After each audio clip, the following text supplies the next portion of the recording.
都係如果你仲係未離婚嘅，即係一齊嘅，即係一定要好好預備。呢一集厲害啦！金星人撞火星人，退休之後，夫婦之間可能會有啲咩衝突？要有啲咩心理準備？夫妻理財又點樣做會比較好呢？大家好，歡迎收睇 N TV， 我係不了。2年幾前40歲才自早退，呢個課堂係關於財務自由、投資理財同埋提早退休。今集嘅主題係夫妻理財與退休準備。不了今集將會分享節錄3位退休人士夫妻嘅經歷，當中包括正常退休、被提早退休同埋自願提早退休嘅情況，亦都會穿插我一啲感想同埋點評。我哋而家開始啊！分享第一段係曾任紀律部隊、55歲正常退休嘅 Eddie， 節錄自2022年有線電視照顧者，大約28秒。太太都覺得丈夫退休之後多咗時間留喺屋企，未必係好事。都身邊其實好多朋友啊，退休啊，咁尤其是都特別聽得多咧，就係突然間個老公退休咧，係話24小時及住你啊，嗰啲咧，即係又唔去街啊，又唔俾你去街啊嗰啲咧，其實驚㗎。因為反而退休我又唔係好擔心，我知道我自己唔會坐定喺屋企，即係只不過係用點樣去打發呢啲時間。不了點評1：夫妻退休等於困獸鬥。一般夫婦退休有3種情況：老公先退但老婆未退，老婆退咗但老公未退，或者夫婦同時退休。假如兩公婆同時退休，就要面對一個重大嘅問題，就係兩個人由每一日只係放工見幾個鐘，變成每一日喺屋企朝夕相對，相處嘅時間多咗，摩擦嘅機會亦都自然增加。呢位觀眾，我見到你係咁岌頭，大家知唔知道白雪公主同埋神雕俠侶呢兩個故事有咩共同點呢？就係故事講到一半就完咗啦。究竟白馬王子同埋楊過最後嘅下場係點樣嘅呢？作者格林同埋金庸先生都唔敢寫落去。簡單想象一下，白雪公主午飯之後食咗個蘋果就瞓着咗，白馬王子簡單一句又瞓，做下家務得唔得啊？一唔小心就擦槍走火而鬧交。而楊過成世都冇返過工，冇錢買大屋，退休之後雕兄亦都只能夠委屈住喺廁所。雖然楊過每一日都好努力咁同雕兄練功，但係小龍女仍然忍唔住咁講：過兒，你已經冇去返工賺錢，仲日日喺廁所打雕，你有冇理過我呢個妻子噶？結果呢，鬧交咯，冇咗返公司返工呢一個緩衝區，夫婦每一日喺屋企，隨時變成困獸鬥。如果冇做好退休準備，夫妻關係可能會隨時喺退休之後出現劇變。所以喺退休之前一定要做好退休規劃同埋心理準備。解決方法，不了一陣再分享。不了點評2：引發離婚潮。記得早2年睇日劇3000日元的使用方法，其中有一幕係講主角嘅爸爸幾十年都係遇事冷漠，對任何事只係回應哦，係啊。主角嘅媽媽打算喺爸爸嘅退休日宣布離婚。原來媽媽已經忍咗幾十年，終於等到2個女長大，自己計算好足夠嘅生活費之後，決定走出自己嘅人生。最後好彩爸爸嘅改變挽回咗呢一段嘅婚姻。唔知你知唔知道呢？香港2020年嘅離婚率升至接近60%。另外有報道指，美國嘅獨居成人接近3800萬人，一人家庭嘅比率已經創下咗紀錄。50歲以上離婚嘅人口響1/3以上。離婚律師表示，年老而離婚嘅人有一個共同點，就係覺得餘生太可貴，唔願意同唔啱嘅人一齊度過。不了亦都聽過唔少實際香港嘅案例，有啲係響朋友屋企發生嘅，仔女長大咗啦，父母亦都過咗身啦，唔需要再受到長輩嘅思想嘅約束，亦都唔想再受配偶嘅氣而離婚，忍咗幾十年，終於一夜之間爆發咗出嚟。當然有一部分係因為金錢問題，我稍後再講，請唔好誤會我教人離婚。啱啱相反，我希望大家了解現實，及早準備同埋調整關係。我哋再嚟睇一段響退休之後出現婚姻危機嘅影片，係56歲嘅時候自願退休嘅中大教授馬傑偉，節錄自2022年有線電視照顧者，大約3分49秒。所以其實要決定退落嚟係咪一個好大，即係要我諗都係身體響警號。頭先你提過，但係仲有啲乜嘢係可以令自己，咦好啦，我要改變個角色啦，我要轉。即係嗰時候其實諗咗啲咩考慮？因為你2個都算提早退休嘅喎。我諗先嘅，因為我可能都係其實真係頂唔順。咁即係身體啊、心理啊各方面都即係比較低沉啦。咁家庭關係，我哋以為好好啦，其實都好惡劣啦。好多太太會覺得，哇！先生退休，即係冇理自己有冇份工啊，你好似突然間要顧多個人喺屋企咁樣，即係以前唔使煮晏晝飯，或者唔使準備佢晏晝食乜嘢。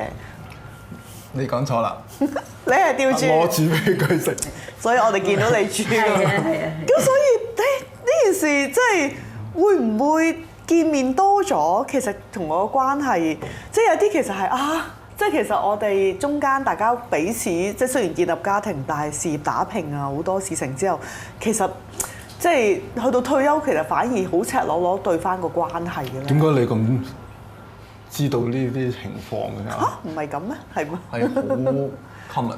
係啊，即係好赤裸地見翻你究竟係咪我當年中意嗰個人？我哋其實中間變咗廿幾30年。係啊 ，exactly 啊！哇！你真係幾醒目喎！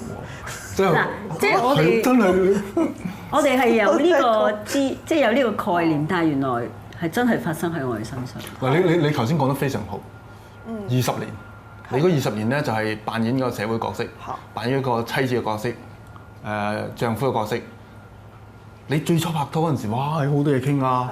咁你慢慢冇嘢傾㗎嘛，你傾第啲嘢㗎嘛，傾你個女嗰啲嘢嘛。公事公辦，好多嘢要處理㗎嘛。嗰個內心嘅世界係即係走到好遠啊，甚至係嗰啲處事嘅方式啊，係好陌生㗎喎。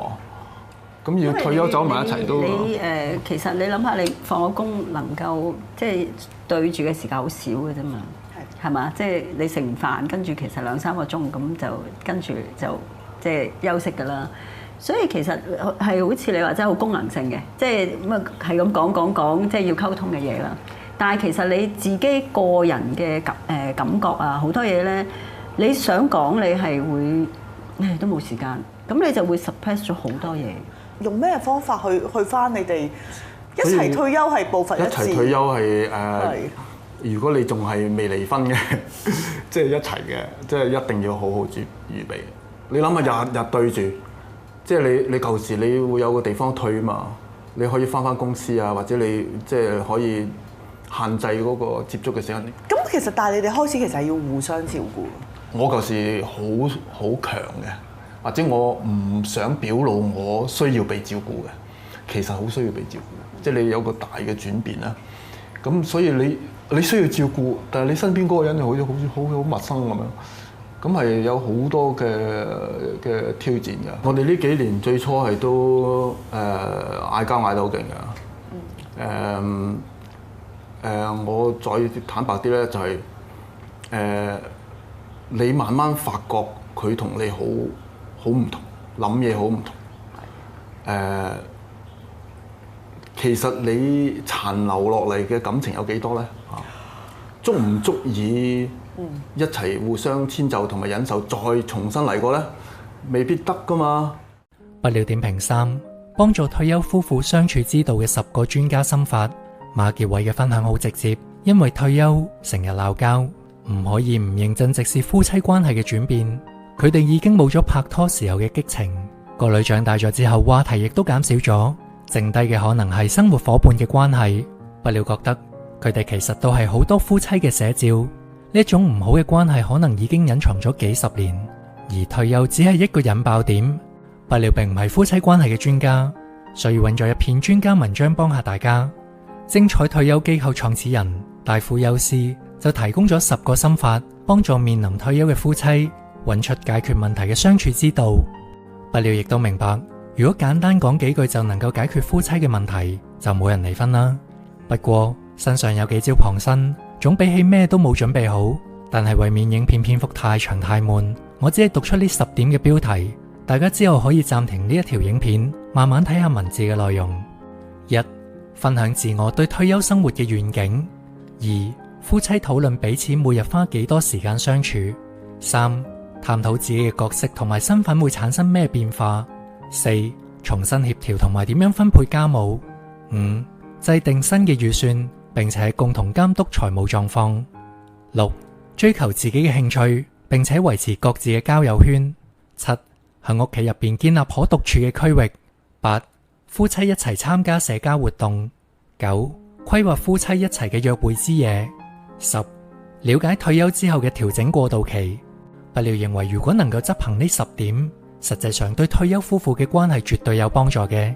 對於馬傑偉點樣重建夫妻關係，第1到第3、第7到第9點都可以有幫助。而對一般人嚟講，減少爭吵當中嘅第1、4到6點尤其重要。第5點關於財務狀況更係重中之重，不料一陣會再分享。我先分享第3段。本身從事銀行業62歲嘅 Philip， 因為公司嘅政策，54歲嘅時候被逼提早退休，係自錄自2019年 Now 電視杏林在線退休了，然後呢，大約59秒。最初退休亦都影響埋佢同太太嘅關係。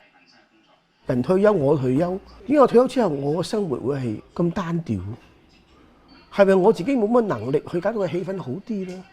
定係某些原因令到我做唔到一樣嘢呢？咁嗰時我會咁諗咯。我個退休係咪令到家庭嘅生活水平低咗呢？感情家庭嘅氣氛係咪做咗好大嘅個破壞咯？做乜無端端變似粒粒啊？我中意食一粒啊！夫妻感情當時可能會有少少嘅不協調，自己心情咁 down 落，我變就冇呢個心情去諗點樣令到個家庭更加歡樂。同埋我諗，我要搞到佢歡樂嘅話，我啱啱拖得起。一來係時間，一來係錢，眼淚在心裏流咯。會嘅，會嘅。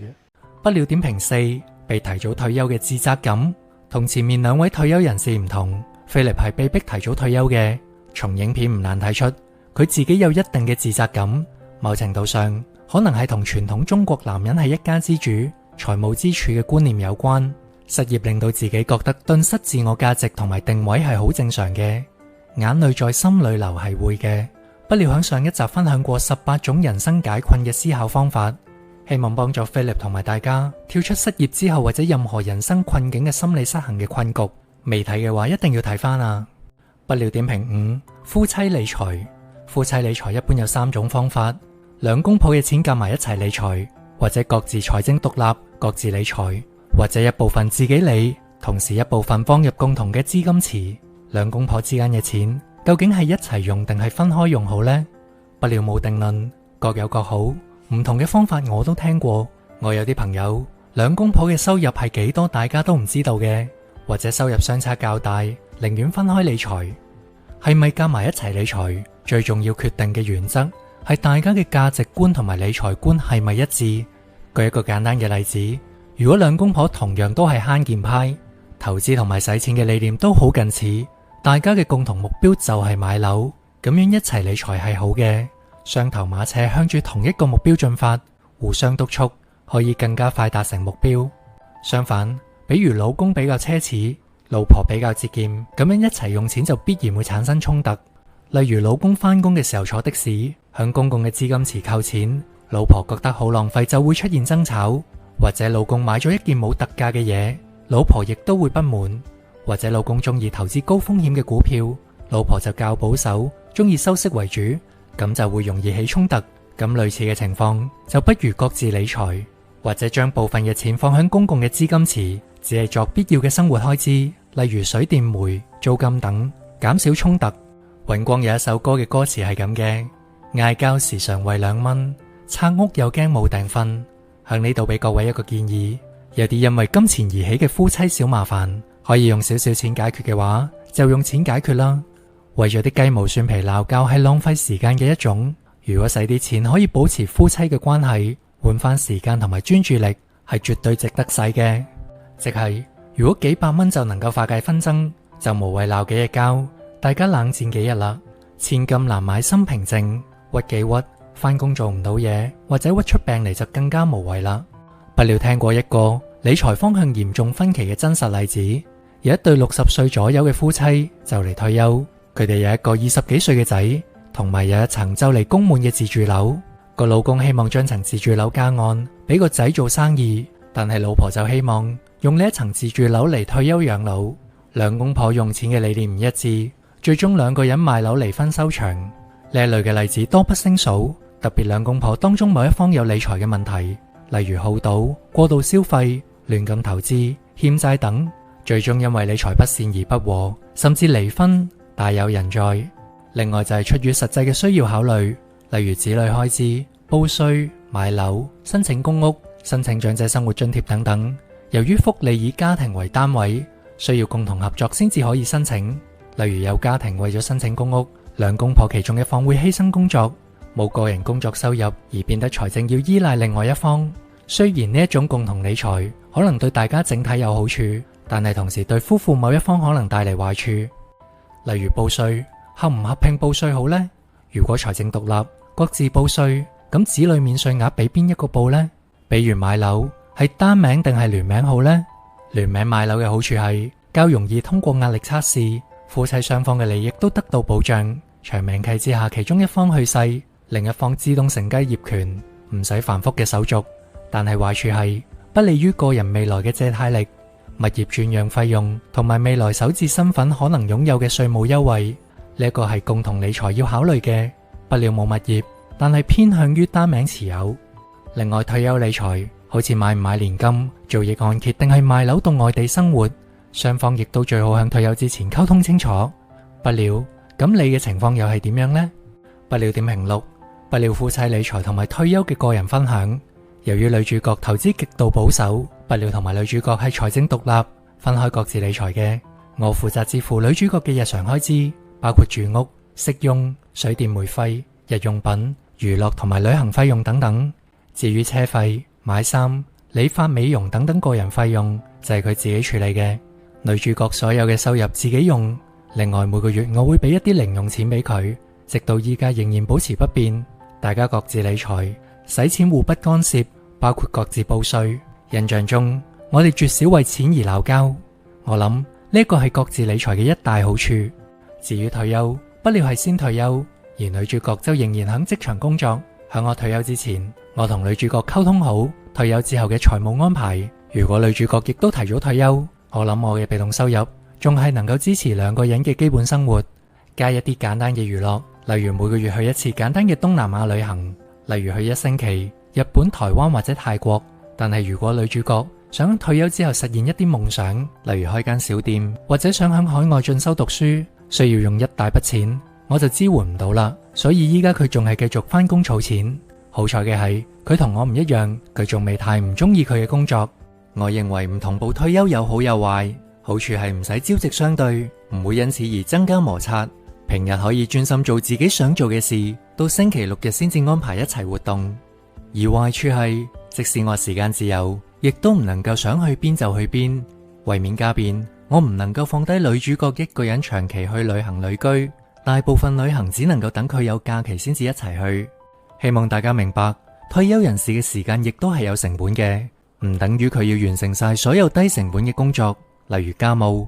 做冇主動收入嘅嘢，唔等於每日無所事事或者冇價值。即使退休配偶係休息、做興趣嘅嘢、做運動、養好健康等等冇收入嘅嘢，亦都唔代表低於在職一方返工嘅價值。例如響不料嘅退休初期，女主角放工見到屋企啲嘢有啲亂，就以為我成日無所事事，但係就唔做家務。而佢自己工作就忙咗一整日，放工見咗我喺度輕輕鬆鬆，佢心理上亦都會有啲唔平衡嘅。但係呢一點，女主角同埋我都花咗一段時間先至磨合適應，先至翻返去一個平衡狀態。不料點評7，夫妻不同步退休理財篇。對於共同理財嘅夫妻唔同步退休可能會拖累另一半。不料睇到月初一篇《經濟日報》嘅文章，標題係退休享樂會拖累老本，近90%夫婦無法同時退休。專家話消費水平大起大落。內容話近90%嘅夫婦冇辦法同時退休，財務狀況大起大落。Carrie 嘅丈夫今年4月由自己嘅全職工作入面退休，佢因為咁而為開銷而擔憂。丈夫正係規劃之後嘅旅行，另外仲有一啲重大嘅房屋修繕開支。節錄引文完畢。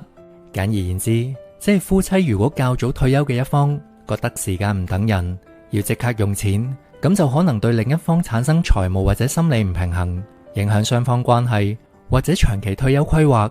而較早嘅退休一方唔用錢，自己嘅心理亦都會覺得唔平衡，所以退休可能會令到夫婦理財由同步變成唔同步。呢個亦都係夫妻共同理財唔好嘅地方。夫妻嘅年紀同埋退休年齡好多時候都會有一定嘅差距，呢一種情況唯有夫妻盡早溝通退休金嘅安排以減低衝突，包括點樣製造被動收入，點樣節約開支，幾時用錢等等。夫妻理財呢個題目比較難講，因為家家有本難念的經，啱你嘅未必啱我，啱我嘅未必啱佢。簡單兩句總結一下，無論係夫妻理財、退休理財定係退休規劃，及早準備同埋雙向溝通係最重要嘅。感謝你睇到最後，希望各位有所得着，希望你能夠分享俾你身邊嘅朋友，咁就可以幫到更多嘅人。有興趣嘅話，可以由第一集開始收睇所有嘅影片，全部精彩。支持不了創作嘅善長人翁可以俾我一個超級感謝。今集就到呢度，記住俾個 like、留言同埋訂閱我嘅頻道啊！下次見。